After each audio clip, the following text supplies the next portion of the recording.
Instruksi Mendagri dan ragam sanksi bagi pelanggar PPKM darurat.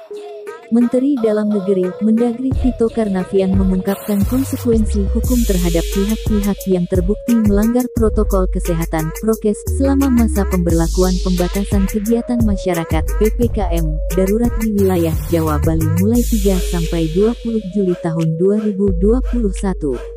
Ia menuturkan, ada beragam sanksi yang sudah diatur sebagaimana ketentuan Undang-Undang UU Nomor 6 Tahun 2018 tentang Kekarantinaan Kesehatan, UU Nomor 4 Tahun 1984 tentang Wabah Penyakit Menular, hingga instruksi Mendagri yang saat ini tengah disusun.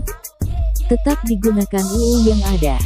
Misal UU yang terkait dengan masalah penegakan prokes pandemi itu adalah UU Kekarantinaan Kesehatan, kemudian UU Wabah Penyakit Menular, semua ada sanksi pidana. Di antaranya kalau terjadi kerumunan besar yang tidak sesuai prokes sehingga terjadi penularan, itu dapat dikenakan pidana. Bahkan pidananya cukup lama, ujar Tito dalam jumpa pers secara virtual, Kamis, 1/7. Pasal 93 UU Kekarantinaan Kesehatan menyebutkan, setiap orang yang tidak mematuhi penyelenggaraan kekarantinaan kesehatan sebagaimana dimaksud dalam pasal 9 ayat 1, dan, atau menghalang-halangi penyelenggaraan kekarantinaan kesehatan sehingga menyebabkan kedaruratan kesehatan masyarakat dipidana dengan pidana penjara paling lama 1 tahun dan, atau pidana denda paling banyak 100 juta rupiah.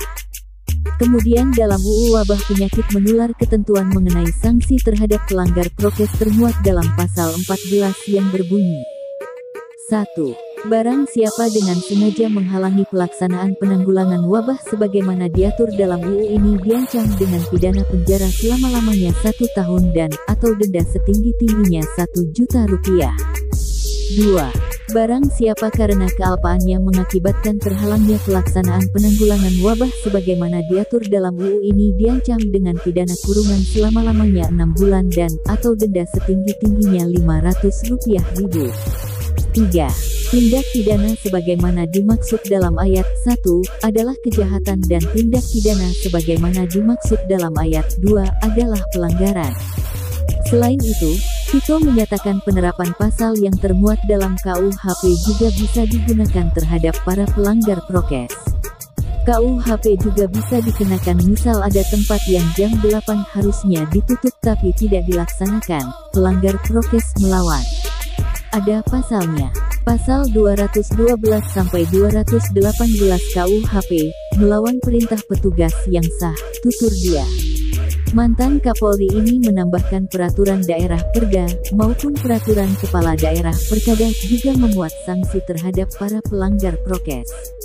Perda sanksinya pidana, denda dan sosial. Sementara Perkada lebih banyak sanksi sosial, ucap Tito. Penegakan atas pelanggar prokes juga bisa melalui operasi justisi tindak pidana ringan yang dijalankan oleh Satuan Polisi Pramong Praja, Satpol PP, bersama dengan Polri dan Kejaksaan. Menurut Tito, pelaksanaan aturan ini untuk memberikan efek jerah.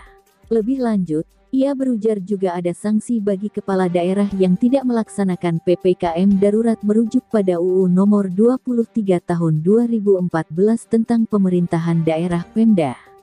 Dapat juga dikenakan sanksi mulai dari administrasi, teguran tertulis sampai dengan sanksi pemberhentian sementara selama 3 bulan.